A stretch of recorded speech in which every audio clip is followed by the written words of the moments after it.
É uma alegria estar nessa manhã aqui. Mais do que isso, uma alegria sentirmos a abundante presença do Espírito Santo nessa manhã, nesse lugar. Ela não é sentida com facilidade em todos os lugares. Irmão Osório, eu sei que domingo passado nós não estivemos aqui e não foi nada diferente daquilo que o Senhor fez. Muitas vidas foram entregues a Jesus. Não estávamos aqui, nem eu, nem o pastor Ivan, nem o pastor César, nem o pastor Vanderlei. Grande parte dos nossos pastores fora. O pastor Carlos aqui. Mas a igreja é do Senhor. A igreja é do Senhor. É o Senhor quem dirige. É o Senhor quem faz. Não é ninguém que faz, é o Senhor. E nessa manhã o Senhor há de fazer, há de continuar fazendo. Estivemos em São Paulo por 2 vezes nessas últimas 2 semanas. No final de semana passado estivemos ministrando na igreja Lagoinha do bairro Carrão, lá em São Paulo. E de noite, na nossa abençoadíssima igreja, conhecida por todos do Brasil para Cristo, a Igreja do Tabernáculo Jacuí, lá com o pastor Isaías, com a pastora Raquel. No domingo à noite, retornamos segunda pela manhã, e quinta-feira já fui de volta para São Paulo para uma reunião do Conselho Nacional de definições importantes sobre a nossa denominação para o próximo triênio. Orem pelos nossos líderes, orem pelos nossos pastores, presidente do Conselho Nacional, pastor Luiz Fernandes Bergamin, toda a diretoria, e o pastor João Manuel, presidente da nossa convenção do estado do Rio Grande do Sul. O pastor Ivan não está aqui hoje, semana passada estava em Passo Fundo, e nessa semana não está aqui porque algumas semanas atrás eu estava com ele numa consulta onde ele recebeu alta para andar de avião. E agora ele está com um pé que é um leque. Estava meio receoso e voamos juntos, mas ele chegou bem em São Paulo. Quando nós pousamos lá, eu disse: daí meu pai, tudo bem? Ele disse: tudo ótimo, como ele costuma dizer. E realmente nós vimos que ele estava bem apreensivo, mas chegou lá abençoado, passou bem pelo voo. Foi num voo que ele teve o sentimento de muita dor no peito. Um coágulo, por causa da pressurização da aeronave, se moveu, o que posteriormente acabou ocasionando a trombose, entre outras coisas. Então ele estava com muito receio de voltar a voar, mas depois da alta médica fez isso, chegou muito bem. Está em São Paulo, nós fomos juntos. Na sexta-feira à noite eu retornei, o pastor Ivan está lá. Hoje à noite vai estar na igreja do Tabernáculo Jacuí. Segunda-feira no pastoreio de pastores lá em São Paulo. Aí eu retornei na sexta noite e tive a alegria de ontem viajar junto com o presbítero Vanderlei para a igrejinha, onde nós ministramos lá num seminário de pequenos grupos sobre discipulado, numa enorme igreja, né, que a gente ficou muito surpreso de conhecer o projeto de um pastor abençoadíssimo. Só pelo nome os irmãos vão ver que pastor top. O nome dele é pastor Olavo, né? Um servo do Senhor, pastor da igreja Assembleia de Deus de Igrejinha. Todo mundo que vai para Gramado vê a igreja, fica bem ali naquele centrinho de Igrejinha, uma igreja enorme que tem ali, uma igreja muito bonita. Estivemos lá e fomos surpreendidos realmente com um tempo tão especial, e voltamos de noite para estarmos aqui nas nossas reuniões. E é uma alegria chegar aqui e encontrar a nossa igreja, a nossa amada igreja, no mesmo nível de unção e de graça, e lotada e cheia. Nós estamos nos preparando para o novo prédio, amém? Despretensiosamente, falando com um dos pastores lá em São Paulo, acredito que o Senhor nos deu uma direção sobre os próximos passos aqui. Não sei se é tão boa, mas é ousada, né? É ousada. Se for do Senhor, o Senhor há de ministrar na nossa vida e no nosso coração, amém?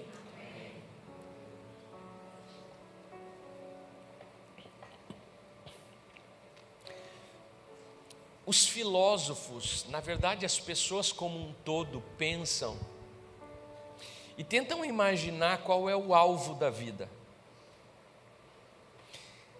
Qual é a principal virtude? Qual é o maior nível, a virtude mais elevada que o homem pode alcançar? Qual que é o estágio mais supremo da vida humana? E Platão diz que o maior bem do universo é a justiça. Aristóteles diz que a coisa mais importante da vida é encontrar o meio tempo, portanto, para ele, a coisa mais importante da vida é a moderação. Sócrates acredita que o que tem de mais importante, de mais supremo, o auge, a força motriz do homem é o conhecimento, é alcançar o perfeito conhecimento. Já Marx, ele imagina que o ser humano sempre é movido por uma motivação econômica. Para ele, o homem é absolutamente ligado ao dinheiro e aos bens materiais. Enquanto Freud acredita que o homem é movido pelo libido. Tudo tem a ver com a sexualidade humana. Em última instância, tudo está relacionado com o impulso que caminha na direção da reprodução humana. Pode colocar a primeira imagem para mim, por favor? E com isso nós poderíamos perguntar: qual é a montanha mais alta? Qual é o ápice? Qual é o Everest da vida da gente? Para onde a gente está caminhando? O que tem de mais supremo aqui na terra e que é o alvo do homem? Eu não estou falando de eternidade, eu não estou falando de vida após a morte, eu não estou falando de vida com Deus, eu não estou falando de necessariamente vida espiritual. Deus responde essa pergunta lá para os judeus, para o povo de Israel, olhando para o decálogo, para os 10 mandamentos. E os 10 mandamentos são muito conhecidos pelo povo de Israel. De certa forma, Deus descreve para eles como se faz para viver uma vida que agrada a Deus. Qual é o alvo da existência humana? Está ali nos 10 mandamentos. E Paulo sintetiza tudo isso em 1 Coríntios 13. Porque o próprio Jesus sintetizou os 10 mandamentos e os reduziu em 2. E os tornou a própria essência do cristianismo. Reduziu 10 mandamentos em 2.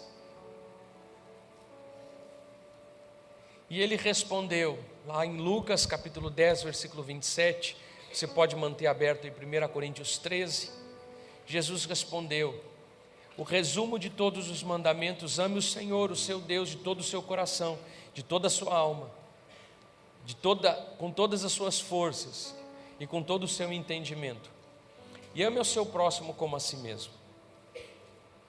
Romanos 13:10 diz: o amor não pratica o mal contra o próximo, portanto o amor é o cumprimento da lei. Lá em 1 Coríntios capítulo 13, versículo 1 ao 3, na sequência das ministrações da carta de Paulo aos Coríntios, eu vou dizer para os irmãos que a mensagem de hoje, ela está aqui, está em direção àquele topo lá da montanha mais alta. Mas eu tenho plena convicção que eu espero no Espírito que a gente nessa manhã consiga subir. Porque a coisa mais importante na vida cristã, diga assim comigo, é o amor. Tão simples assim. A mensagem vai terminar como está começando. O cume da montanha mais alta é o amor. O alvo de todo crente de um processo de santificação, de um processo espiritual de crescimento, de um processo espiritual de aprofundamento nas coisas do Senhor, é o amor. A parte mais alta, o topo da montanha disso tudo que nós fazemos, presbítero Marcos, é o amor. O que tem de mais sublime na vida cristã,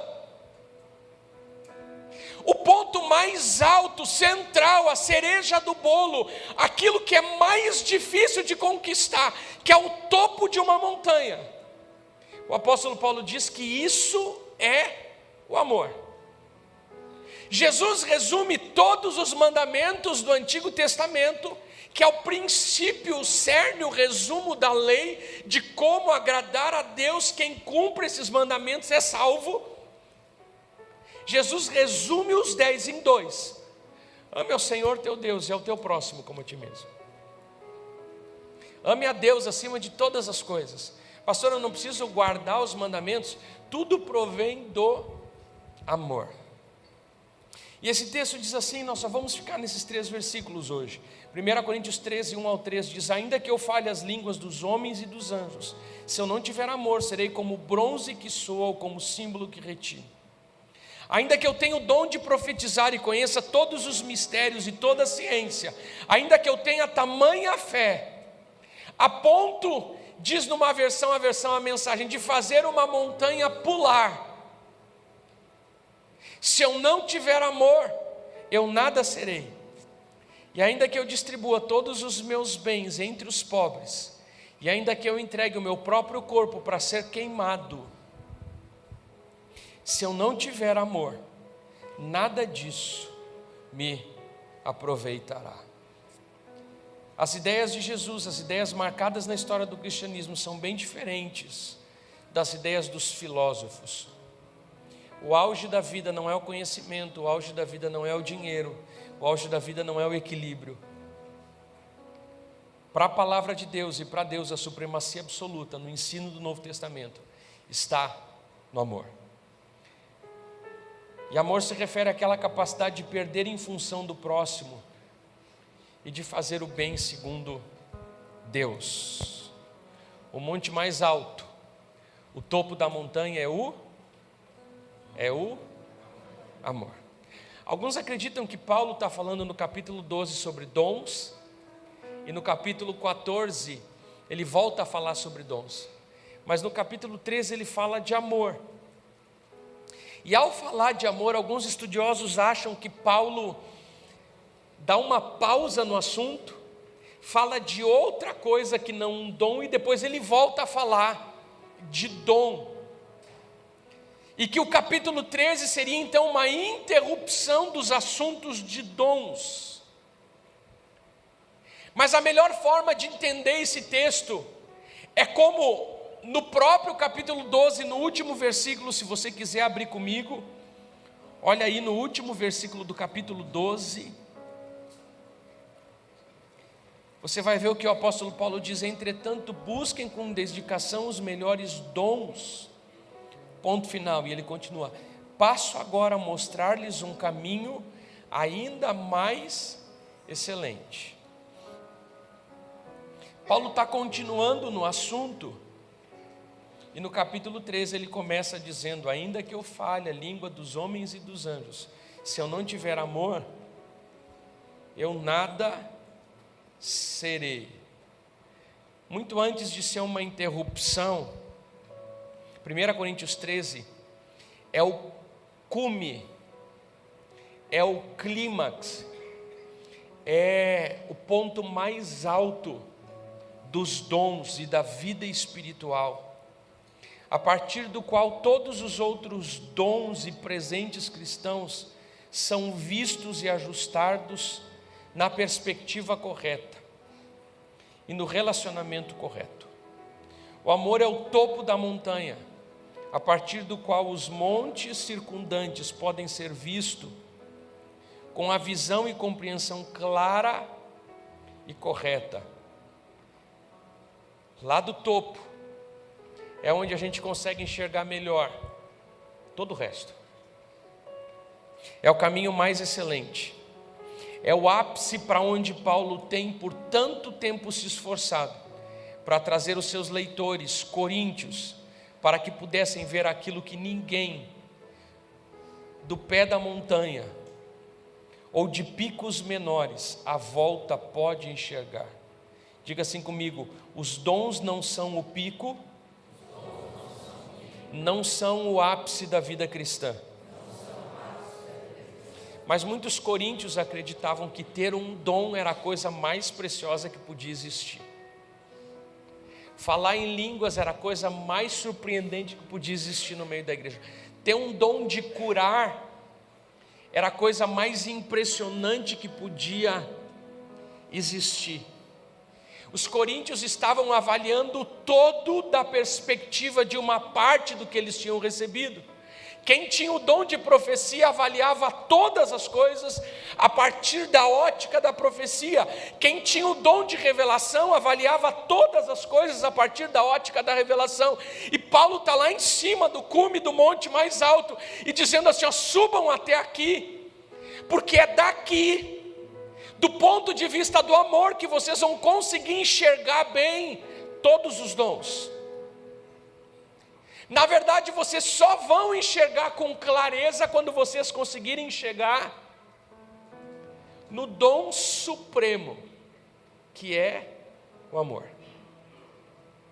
Paulo queria que eles, como Deus quer que todos os seus filhos entendam a fé cristã a partir da perspectiva do Pai. E a perspectiva do Pai está lá em 1 João, capítulo 8, versículo 8, que diz que Deus é amor. Eu confesso para os irmãos que entender esse assunto que está dentro do lema da nossa igreja, um amor que transforma, é muito profundo e eu nem vou arriscar tentar chegar lá.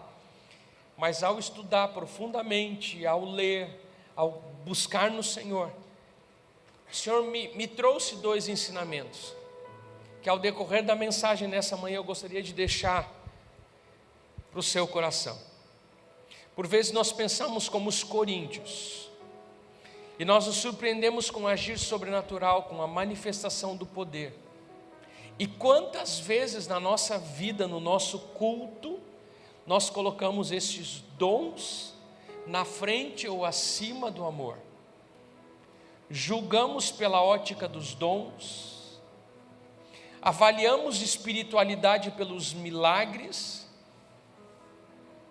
e nós tentamos olhar longe, mas a gente está em cima de montanhas baixas. O ponto mais alto da espiritualidade cristã é o amor. Um crente muito espiritual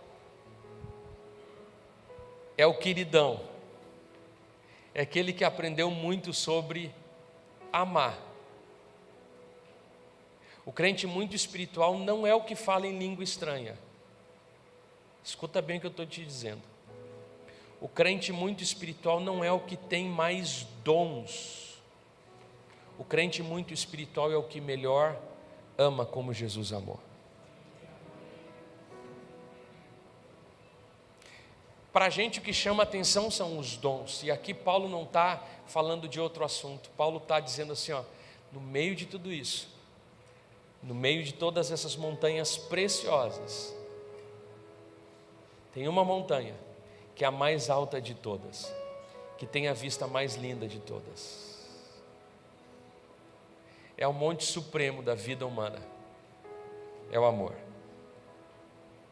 Ao longo da história parece que a igreja tem encontrado dificuldade para ser amorosa, porque é mais fácil a gente ser ortodoxo do que ser amoroso.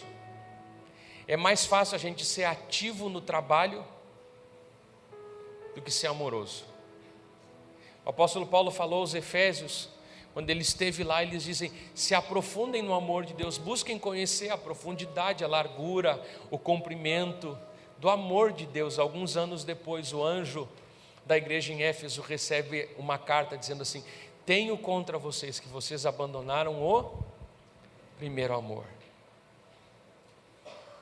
Porque é muito mais fácil ser ativo. A igreja de Éfeso era uma igreja muito ativa.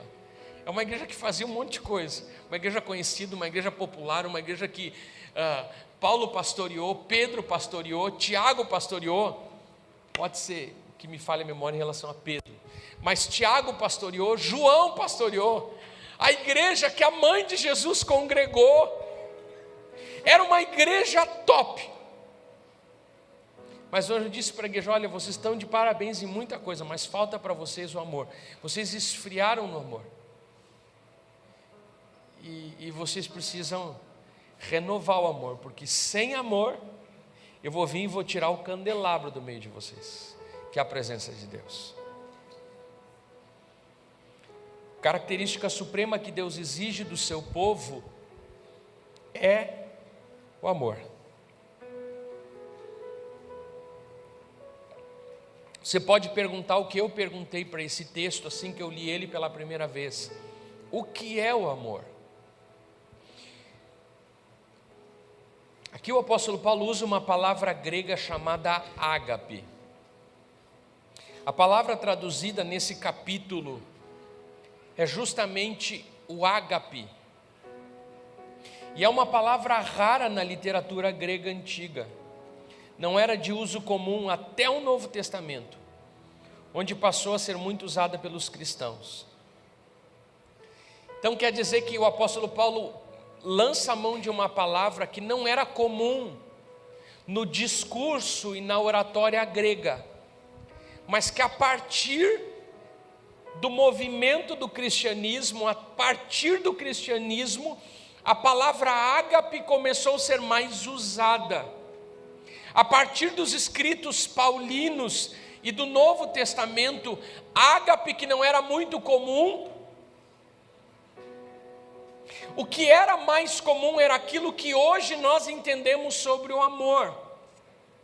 E o que nós entendemos sobre o amor hoje? Se você perguntar para alguma pessoa o que é amor, você vai escutar muitas coisas, entre elas que o amor se refere a amor romântico ou amor sexual entre o casal.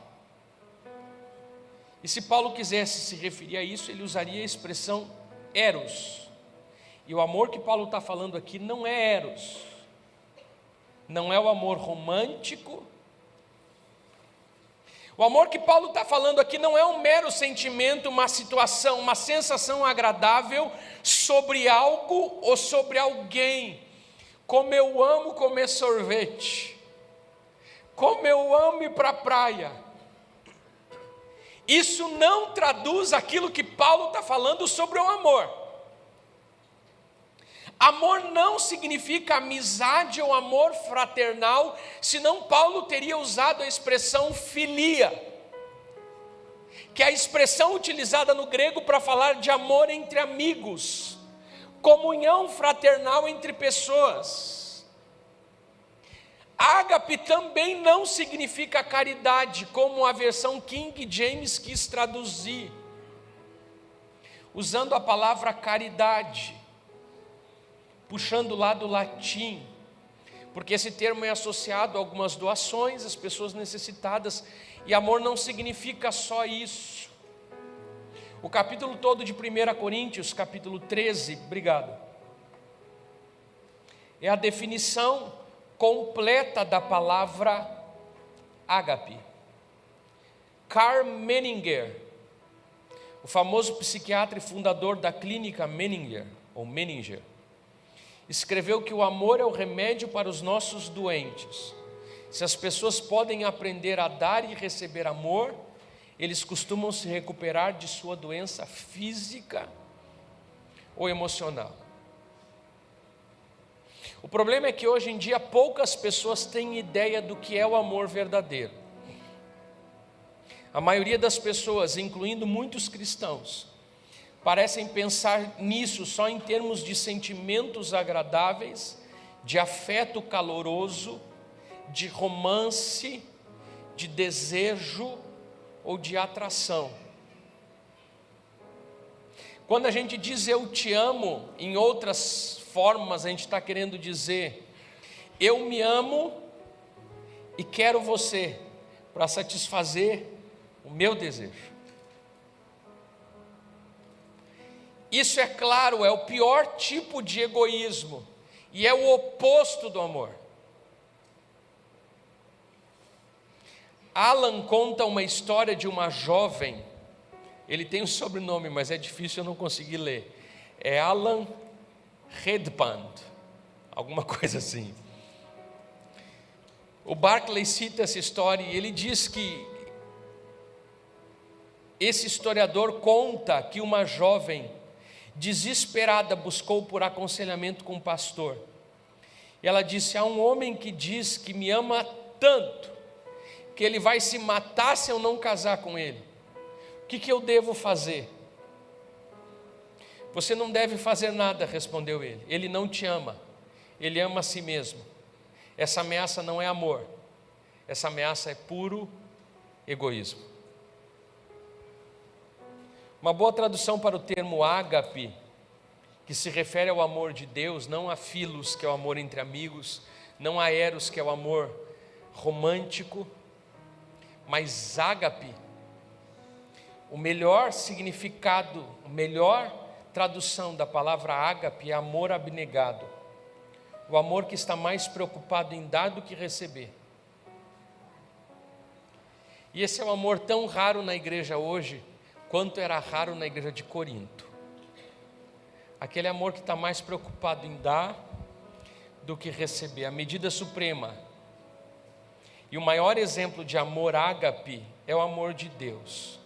Lá em João 3,16, tem um texto muito conhecido que diz assim: porque Deus agapou o mundo de tal maneira que deu seu Filho unigênito, para que todo aquele que crer, que nele crer, não pereça, mas tenha vida eterna. Esse é o maior exemplo do ágape de Deus, do amor ágape.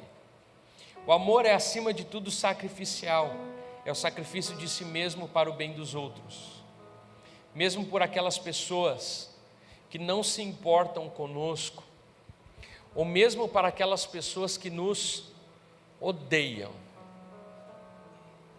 Parece que a explicação desse termo vai apertando um pouquinho mais e nos esclarecendo, e chegando a alguns limites que a gente diz assim: não, aí não, isso é ágape. É bem quando a gente diz não, isso não, eu acho que aí começa o ágape. Eu tenho que amar aquele que me odeia, não, aí começa o ágape. Onde termina o amor filos, onde termina o amor eros, quando as pessoas dizem: pastor, não tem mais amor, não tem mais eros. Pode ser que não tenha mais filos, porque o ágape nunca acaba. O ágape é justamente o contrário de toda e qualquer espécie de amor humano que nós conheçamos. Por isso que eu posso dizer que o topo dessa montanha é alguma coisa absolutamente extraordinário, e que não é fácil chegar lá, precisa de muita preparação, precisa de ser muito santo, precisa ser muito crente, precisa ter muito de Deus no seu coração, precisa ter muito de Deus dentro, para agapar alguém. Quando você quiser dizer para alguém que você ama, diz assim para você: eu te agapo. Esse é um amor diferente. A gente usa de verdade muito mais o eros. Eu te eros, eu te filos.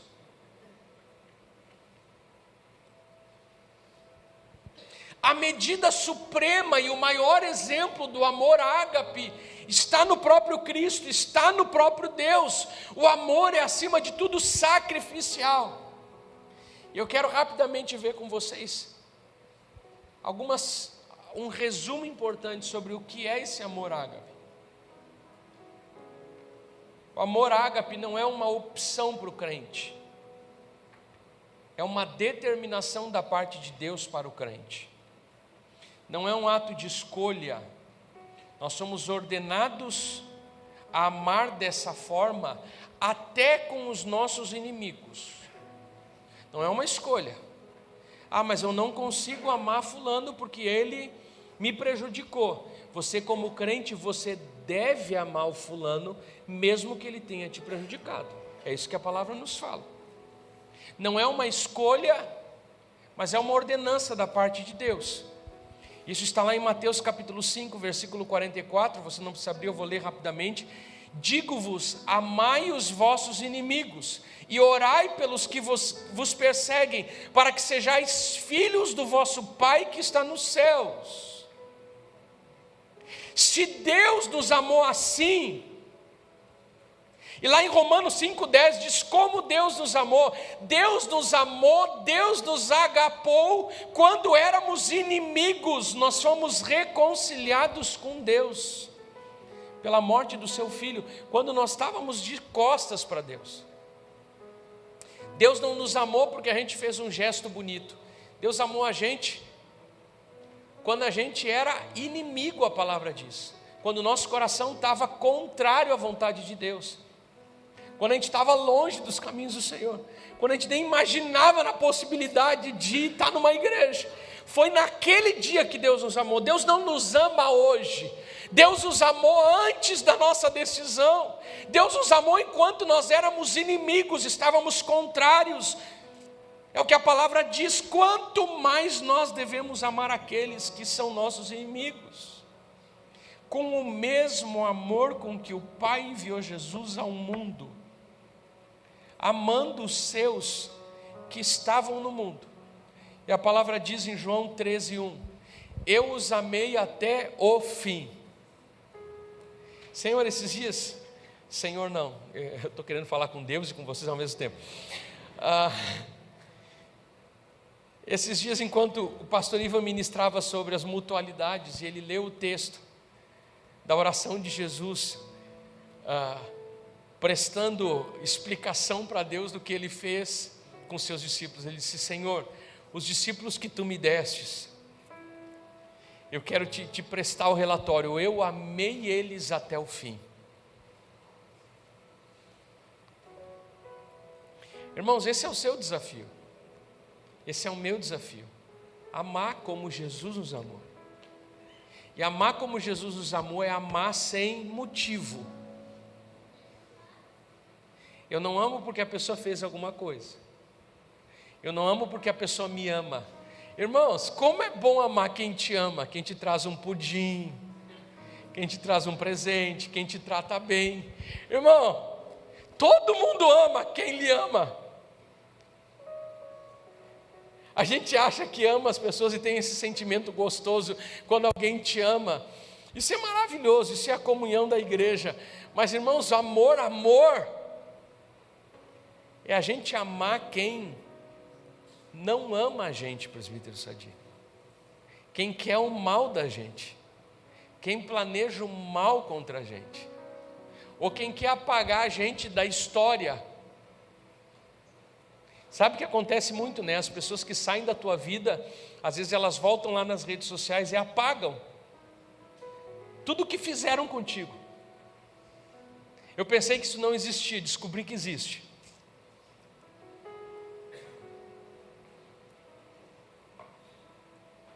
Amar sim é o amor de Deus. Não é fácil, não é natural, mas é uma ordenança da parte de Deus. Amém, amém.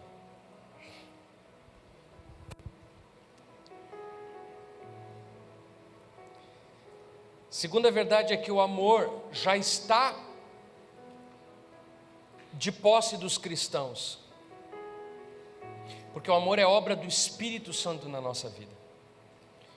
O crente não tem desculpa para não amar. Lá em Romanos 5:5 diz, porque Deus derramou o seu amor em nossos corações por meio do Espírito Santo, que Ele nos concedeu.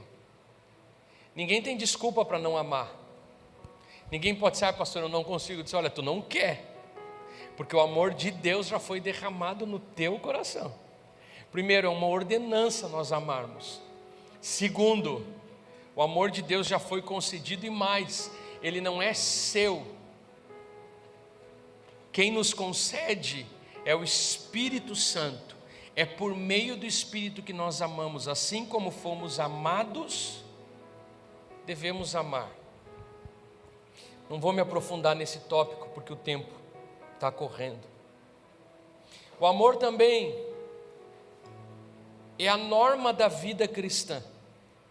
O amor é tanto um absoluto da vida cristã que Jesus disse aos seus discípulos: um novo mandamento lhes dou, apaguem o que vocês viveram até aqui, ou ressignifiquem o que vocês viveram até aqui. Agora eu estou dando um novo mandamento para vocês. Sabe os 10? Tá, agora eu estou dando um novo para vocês. Ele é simples, mas é difícil, mas é simples. Ele é simples de entender, é difícil de praticar. Amem uns aos outros, assim como eu vos amei, que também vocês amem uns aos outros. Por isso todos os homens saberão, através disso todos os homens saberão que vocês são meus discípulos, se vocês amarem uns aos outros. Se vocês conseguirem amar o próximo assim como eu amei vocês, as pessoas vão saber que vocês são meus discípulos. Mais uma vez em João 15:9, Jesus volta a dizer: assim como o Pai me amou, também eu amei vocês, permaneçam no meu amor, permaneçam no cume da montanha, continuem subindo lá para cima. Esse é o caminho da vida cristã. Continuemos exercitando o amor do Pai, porque nós já o temos, nós o recebemos através do Espírito Santo, que derramou sobre a nossa vida o amor.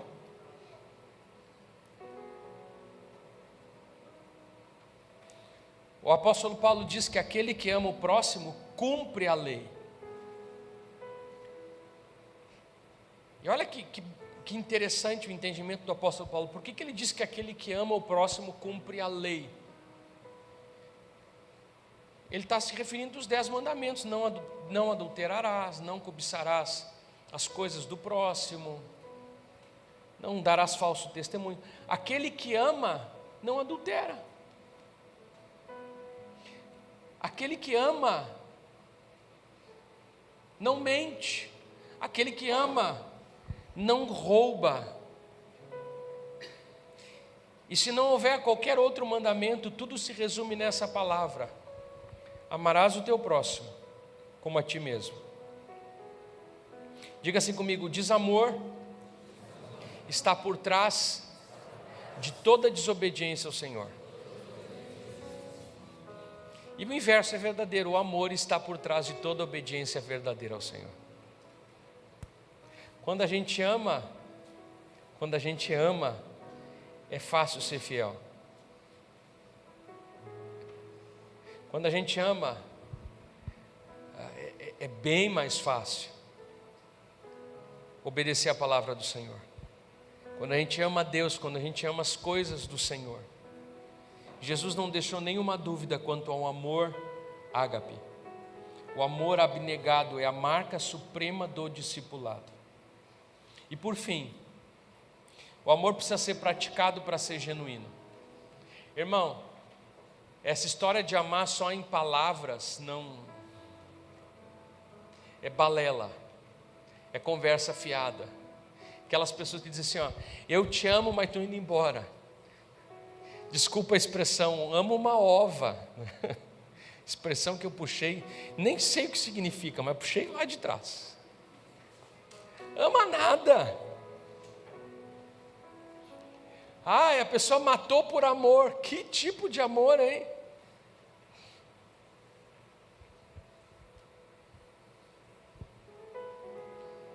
O amor deve ser praticado para ser genuíno. O amor não é um sentimento, mas é um ato da vontade, que sempre resulta em atos de doação. O amor é um desejo disposto, alegre para colocar o bem-estar dos outros. Irmãos que vão nos ajudar na ceia, por favor, acima do nosso próprio.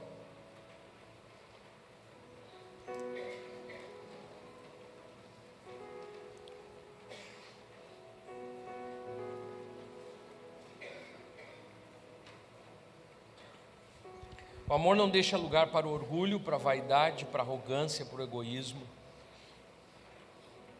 ou para a autoglorificação. Eu quero ler de novo com você, projetando essa última tela, por favor.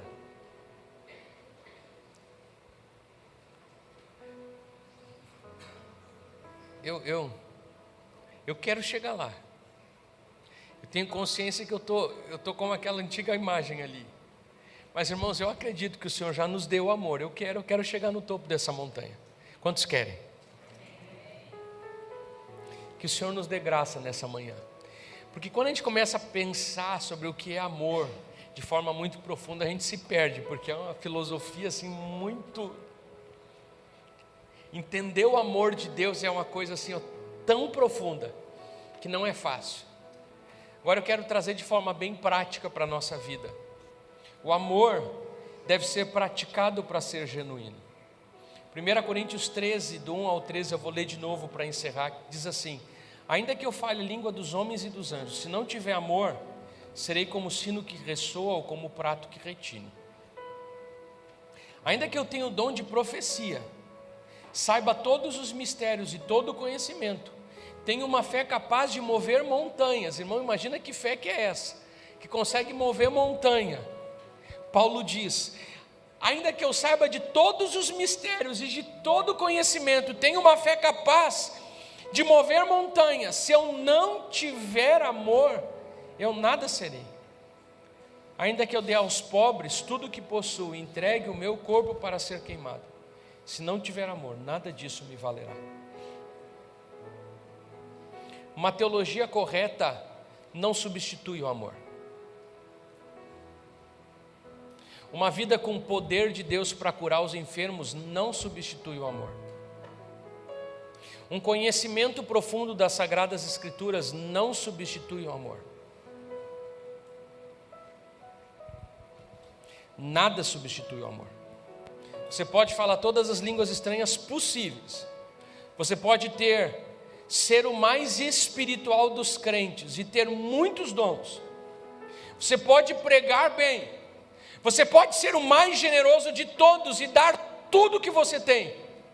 Tudo isso, sem amor, não vale. Os irmãos podem esperar, pode esperar por aí mesmo na lateral, por gentileza. Pode vir aqui no meio, até o meio, fiquem à vontade. Já chamo vocês. Só para não fazer vocês ficar muito tempo aqui na frente.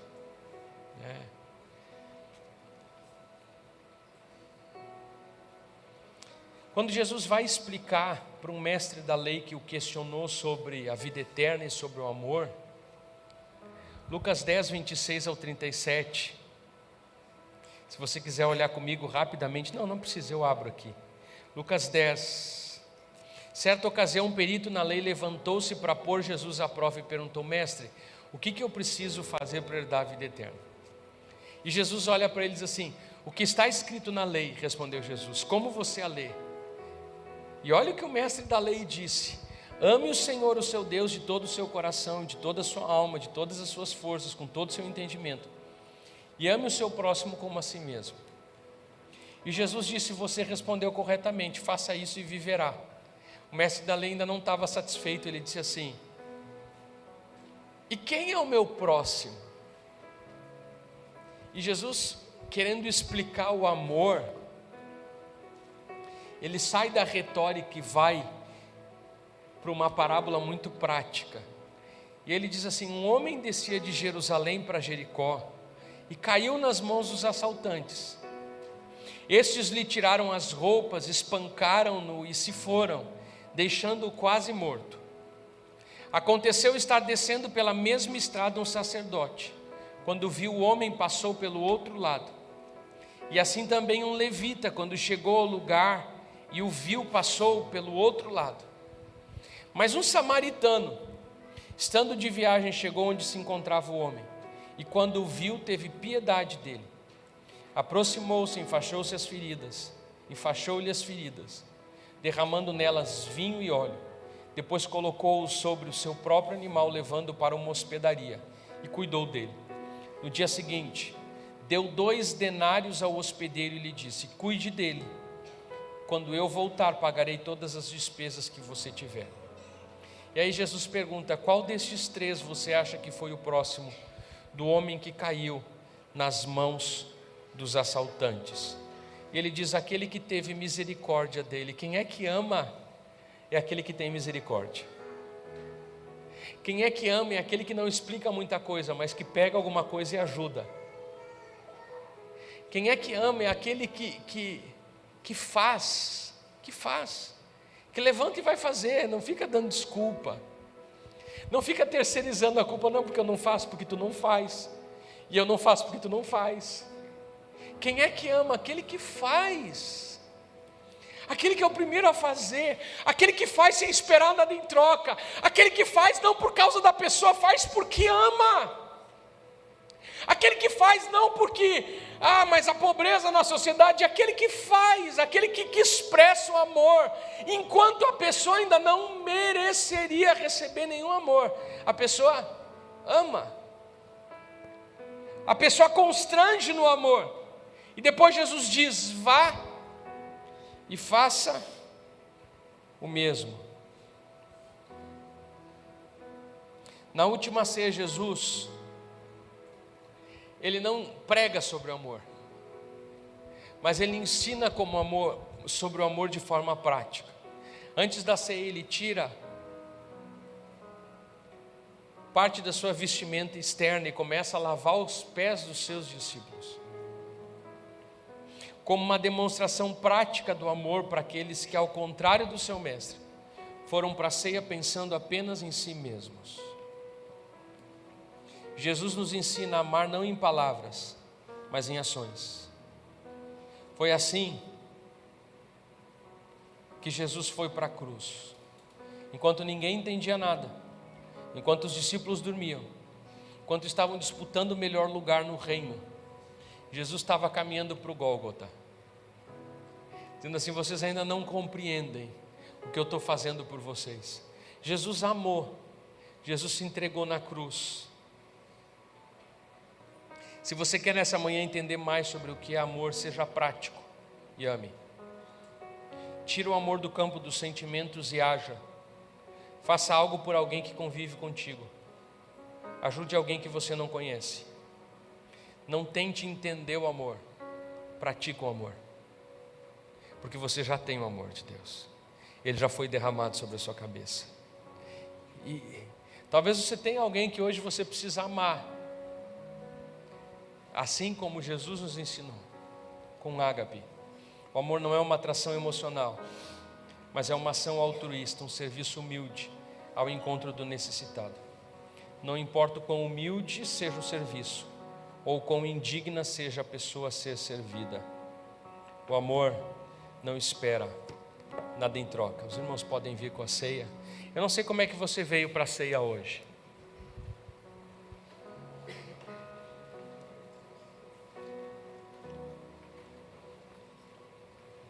Mas os discípulos foram cear. Eles não entendiam muito sobre o amor. E Jesus amou seus discípulos. Jesus olhou para eles e os amou. Jesus, na noite em que foi traído, Ele pegou o pão e partiu e disse: esse é o meu corpo que é entregue em favor de vocês, em favor daquele que duvida, em favor daquele que a fé é fraca, em favor daquele que titubeia, em favor daquele que me nega, inclusive em favor daquele que me traiu. E Jesus vai rumo à cruz, não pelo que os seus discípulos fizeram positivamente para com Ele, mas porque Ele ama. Nós vamos ver mais para frente no texto muito mais sobre o amor, e de forma muito prática, que o Senhor nos abençoe e nos ajude a viver nesse amor. Não é fácil, pastor Carlos, não é fácil. Não é fácil entender, não é fácil colocar em prática, não é fácil saber como, quando, mas que através do exemplo de Cristo, nós sejamos hoje animados a amar como Jesus nos amou. Amém? Senhor, obrigado pela Tua palavra, obrigado, Senhor,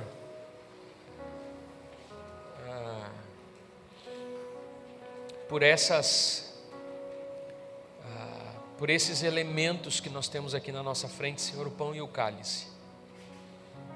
que são corpo e sangue de Cristo. E Senhor, nós não queremos nessa manhã comer de uma forma só teórica, que nós podemos, ó Pai, participar desse sacramento de uma forma puramente teórica.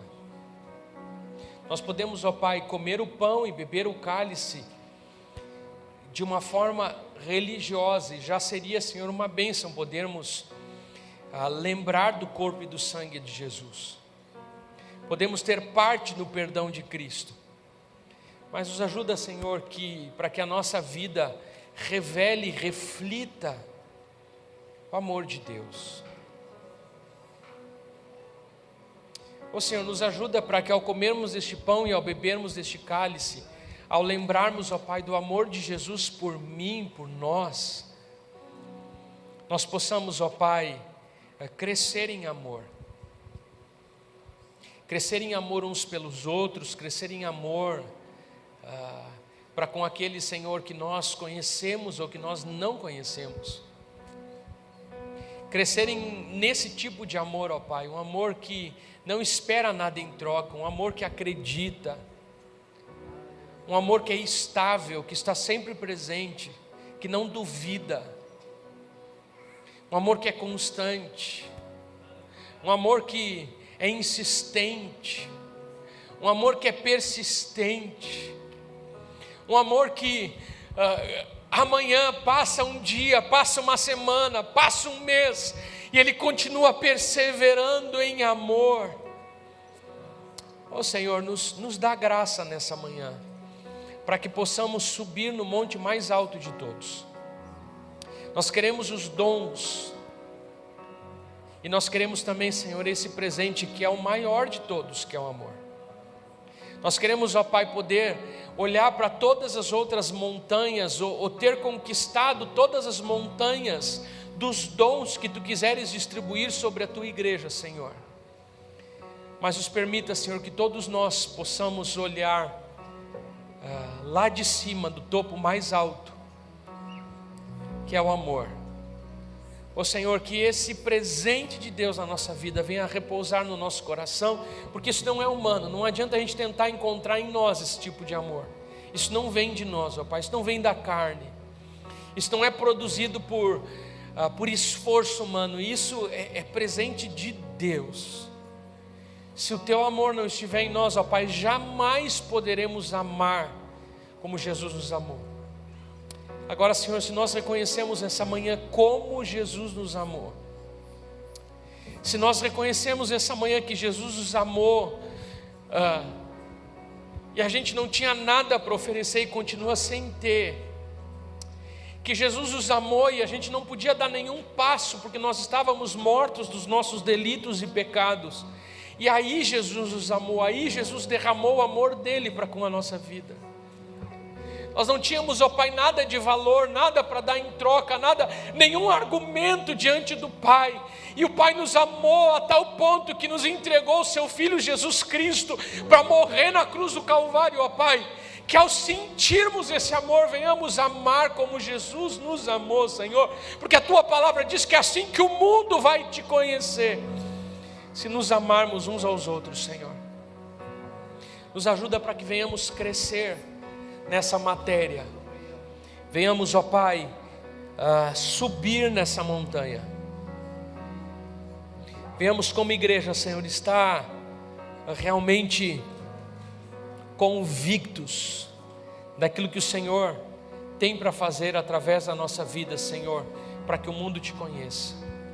Em nome do Teu Filho Jesus, nós consagramos o cálice e o pão nessa manhã, em nome de Jesus, amém e amém.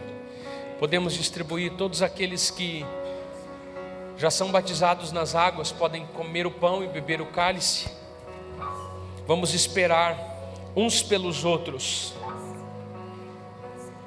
Quem ainda não é batizado nas águas depois de uma confissão de fé, pública de fé, não se sinta excluído, mas se sinta convidado a dar os próximos passos.